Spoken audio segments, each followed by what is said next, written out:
yang dimana pada siang hari ini kita diizinkan oleh Allah Subhanahu wa Ta'ala untuk berkumpul bersilaturahmi. Mudah-mudahan dengan hadirnya kita di tempat ini, semua yang hadir dapat rahmat dan ampunan dari Allah Subhanahu wa Ta'ala. Amin, Allahumma amin. Begitu juga dengan keluarga-keluarga kita yang sakit, yang tidak dapat berhadir, kita doakan mudahan mereka disembuhkan oleh Allah, penyakitnya cepat diangkat oleh Allah Subhanahu wa Ta'ala. Amin, Allahumma amin. Karena manakala orang yang sakit pun mereka berniat untuk hadir, ketika itu mereka dicatat ganjaran pahala oleh Allah Subhanahu wa Ta'ala. Dan kita yang merasa ada memiliki keluarga yang sedang sakit, minimal kalau ada kaum menjauhi, kita doakan. Jadi kita doakan mudah-mudahan yang sakit mudah-mudahan cepat disembuhkan oleh Allah Subhanahu wa Ta'ala. Dan mudah-mudahan kita doakan juga nang tuha-tuha, mudah-mudahan panjang umur, sehat walafiat, mereka diberikan keberkahan dalam kehidupannya oleh Allah Subhanahu wa Ta'ala. Dan mudah-mudahan hubungan kita seberatan dengan anum aja lagi lah, mudahan anum nang bapandari masih anum nah nang mendengarkan itu tuha-tuha sudah. Nah, mudah-mudahan panjang umur, sehat walafiat berada.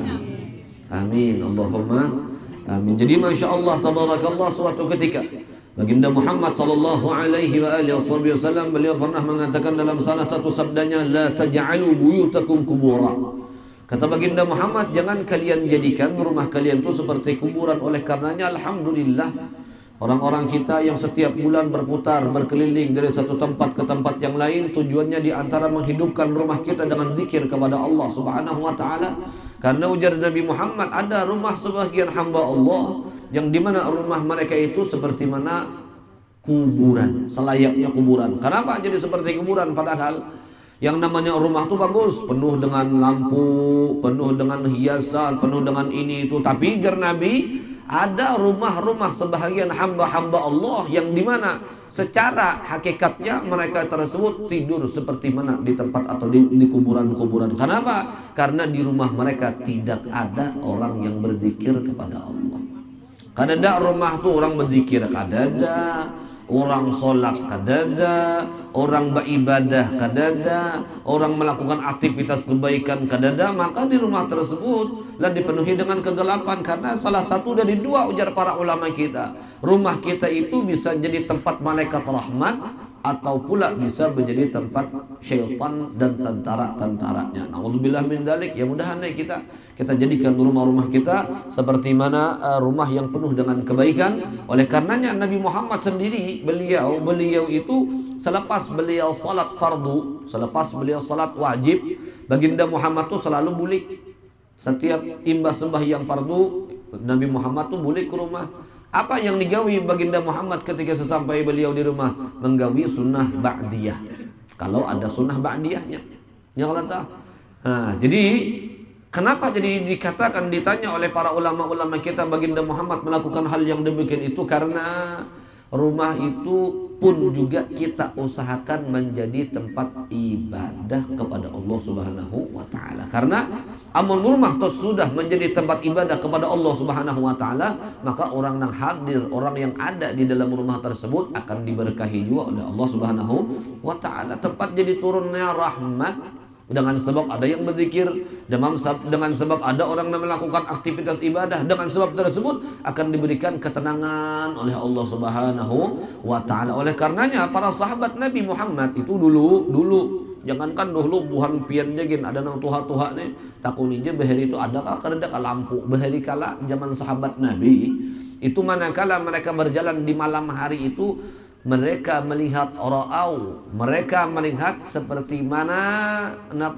cahaya terpancar dari rumah para sahabat menuju langit, menjulang sampai ke langit cahaya. Bukan hanya rumah satu dua para sahabat, tapi kebanyakan para sahabat setiap rumah mereka itu penuh dengan cahayanya Allah, penuh dengan cahaya malaikat-malaikatnya Allah. Karena apa?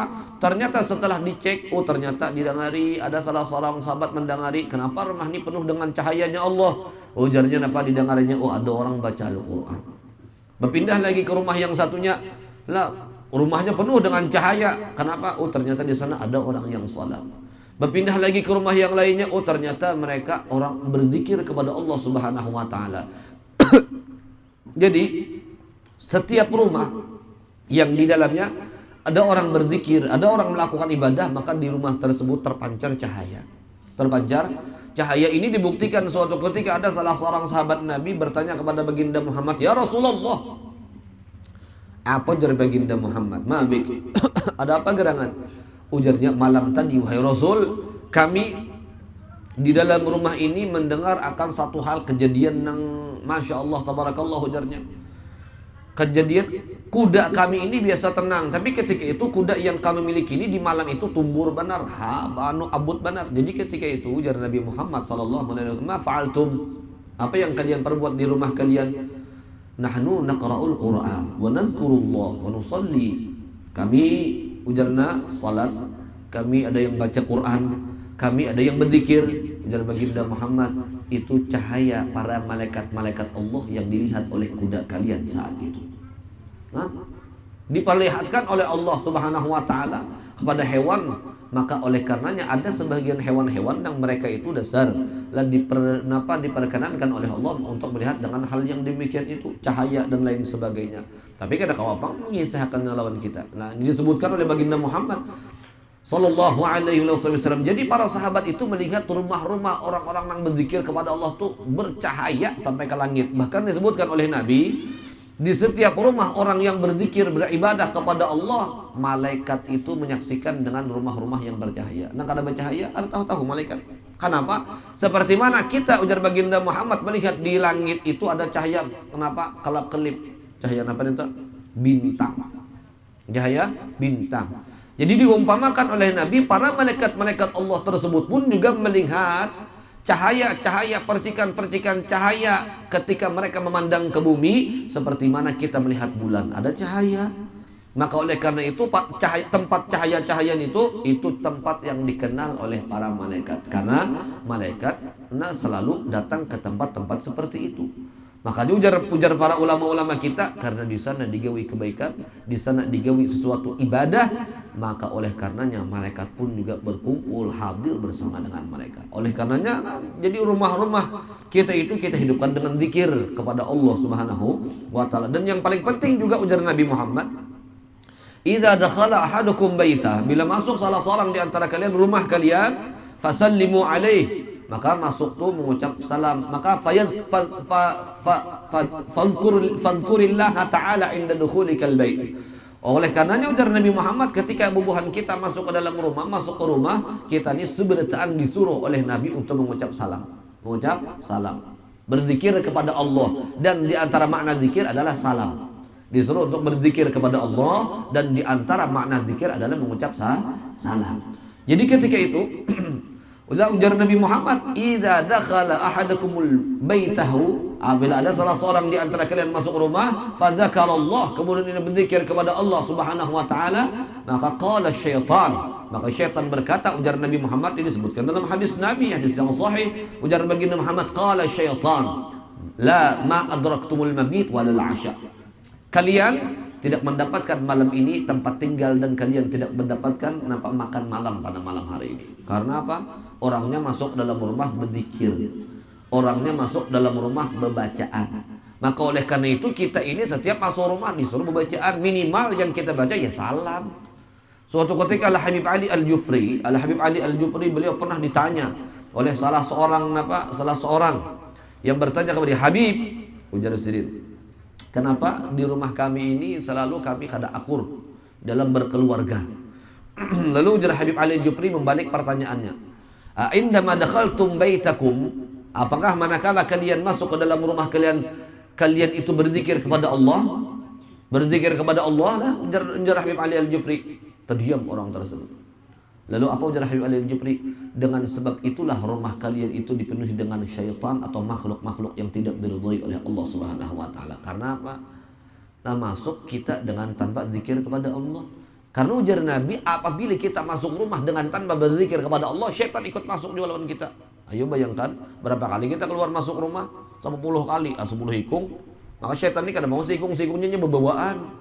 Dia sudah masuk sikung, dianggapnya rumahnya sudah. Silahkan masuk, masuk, masuk. Penuh dengan syaitan, penuh dengan makhluk Allah Ta'ala seperti itu. Makanya karena keberkahan di dalam rumah orang tersebut. La ilaha illallah. Tapi ujar Nabi, apabila kalian masuk ke dalam rumah kalian berzikir kepada Allah, maka di rumah kalian akan dihampiri oleh malaikat-malaikat rahmat. Nah, malaikat rahmat yang datang karena orangnya masuk dalam rumah berzikir. Oleh karenanya orang-orang kita pun juga seperti itu. Nah, karena masing-masing kita keluar masuk rumah, Masya Allah, Tabarakallah, dalam sehari kadang kehitungan lagi sudah. Tapi minimal kita berzikir kepada Allah. Di antara zikir yang paling minim, ujar para ulama kita, Qul bismillah, katakan bismillahirrahmanirrahim. Itu yang paling sekurang-kurangnya. Karena tadi itu ujar Nabi Muhammad, syaitan mengatakan kepada syaitan yang lainnya, adraktumul mabit wal asya. Jikalau orang tersebut masuk rumah kada bacaan, makan kada bacaan, syaitan pun juga ikut bersama dengan orang tersebut, ikut merasakan tempat, menikmati tempat tinggal dan menikmati makan yang dimana ketika orang itu kada mengucap zikir kepada Allah. Jadi makan ini pun, ini buhan kita nih banyak di hadapan makanan macam-macam. Nah, ada anak semangka, ada agar-agar, ada macam-macam punya. Mungkin kada bacaan makan tuh lain pian. Nah, secara zahir bubuhan bian yang makan, tapi keberkahan makanan itu kada, karena yang makan itu syaitan. Suatu ketika Baginda Muhammad duduk dengan para sahabatnya.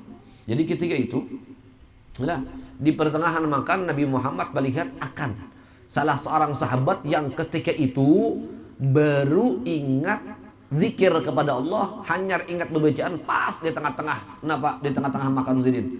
Lalu ketika itu dilihat oleh Nabi, karena pandangan Nabi berbeda dengan pandangan kita. Kalau kita memandang, oh ini si A, ini si B, ini si C. Kalau Baginda Muhammad jauh daripada itu, lebih tajam daripada pandangannya kita. Jadi ketika itu Nabi Muhammad ra'a syaitan yataqayya. Jadi Nabi Muhammad ketika itu melihat syaitan memuntah. Syaitan itu muntah apa? Dari makan makanan yang dibaca oleh sahabatnya itu, oleh sahabat Nabi itu, yang dengan tanpa zikir kepada Allah. Nah, makan kada bacaan nang dimakanin makhluk, makanya jorong kita tuh banyak nih bisa gampiran, makanya makan tuh 2-3 piring, Masya Allah. Makan nggak ada bacaan nang dia ada orang-orang dulu ujar Baginda Muhammad, luqaimat yuqimnas salbah. Karena kalau para orang-orang terdahulu tuh makan seadanya, tapi membuat kenyang karena berkah. Nah, makanan jatah 2 cukup untuk 3, makanan jatah 3 cukup untuk 4. Kalau kita nih kada makanan jatah 2 gesan seikung. Itu hubungan kita karena zikir kepada Allah Ta'ala-nya. Masya Allah. Boleh dia makan banyak tapi sesuai lawan porsinya. Sesuai lawan porsi tubuhnya. Jadi disesuaikan. Jadi lah masuk rumah bacaan, kemudian makan dan minum berzikir kepada Allah Subhanahu wa taala. Bahkan ujar para ulama kita ridwanullah taala alaihim, indal jima, ketika berhubungan suami istri pun tuh harus berbacaan. Karena kalau kita kada berbacaan, maka di situ disebutkan dalam riwayat syaitan umpat ambil andil dalam pembuatan anaknya itu. Nah, karena kada berbacaan aja ya Allah. Alawal ujar Imam Ali bin Abi Thalib, al-ilmu yadbahu baina fakhidayil mar'ah. Yang namanya ilmu itu dasarnya disembelih di antara 2 batang paha bebinian. Itu ilmu itu sudah ada ingatan lagi sudah tak? Nah, yang latah, Masya Allah, Tabarakallah. Jadi luar biasa. Lah hendaklah kita selalu zikir kepada Allah, ingat kepada Allah Subhanahu wa taala dalam keadaan-keadaan kita, terlebih khusus keadaan-keadaan yang disebutkan tadi, karena itu yang disebutkan ditekankan oleh Nabi Muhammad sallallahu alaihi wasallam. Mudah-mudahan kita doakan lagi yang Tuhan mudahan panjang umur, sehat wal afiat. Nang anum-anum pun juga mudahan kita doakan panjang umur, sehat wal afiat, rezeki diberkahi, dimudahkan oleh Allah Subhanahu wa taala. Yang garing kita doakan mudahan sehat. Mudah-mudahan yang ada di rumah sakit, apalagi yang di rumah sakit, kita doakan mudah-mudahan penyakitnya cepat diangkat oleh Allah Subhanahu wa taala. Kita sebagai kula hanya bisa mendoakan terlebih utama lah, itu di antara kewajiban kita sebagai keluarga terhadap keluarga kita yang lain. Dan mudah-mudahan yang apa yang kita inginkan semua dikabulkan oleh Allah. Amin. Allahumma amin. Ala hadhihi al-Fatihah. أعوذ بالله من الشيطان الرجيم بسم الله الرحمن الرحيم الحمد لله رب العالمين الرحمن الرحيم مالك يوم الدين إياك نعبد وإياك نستعين اهدنا الصراط المستقيم صراط الذين أنعمت عليهم غير المغضوب عليهم ولا الضالين آمين. آمين يا الله. بسم الله الرحمن الرحيم. الحمد لله رب العالمين. اللهم صل وسلم على سيدنا محمد مفتاح باب رحمة الله عدد ما في علم الله صلاة وسلاما دائمين بدوام ملك الله وعلى آله وصحبه ومن عدد كل ذرة ألف مرة. اللهم اغفر لنا ذنوبنا ولوالدينا وارحمهم كما ربونا صغارا ولجميع المؤمنين والمؤمنات والمسلمين والمسلمات الأحياء منهم والأموات وتابع بيننا وبينهم بالخيرات ربي اغفر وارحم من غير الراحمين ولا حول ولا قوة إلا بالله العلي العظيم. اللهم إنا نسألك زيادة في الدين وبركة في الأمور وصحة في الجسد وسعة في الرزق وطوبة قبل الموت وشهادة عند الموت وغفرة بعد الموت وعفوا من الحساب وأمانا من العذاب ونصيبا من الجنة وارزقنا النظر لوجهك الكريم برحمتك يا أرحم الراحمين. ربنا آتنا في الدنيا حسنة وفي الآخرة حسنة وقنا عذاب النار. صلى الله على سيدنا محمد النبي الأمي وعلى آله وصحبه وسلم. الحمد لله رب العالمين. تقبل الله منكم إنه منكم تقبل يا كريم. الحمد لله.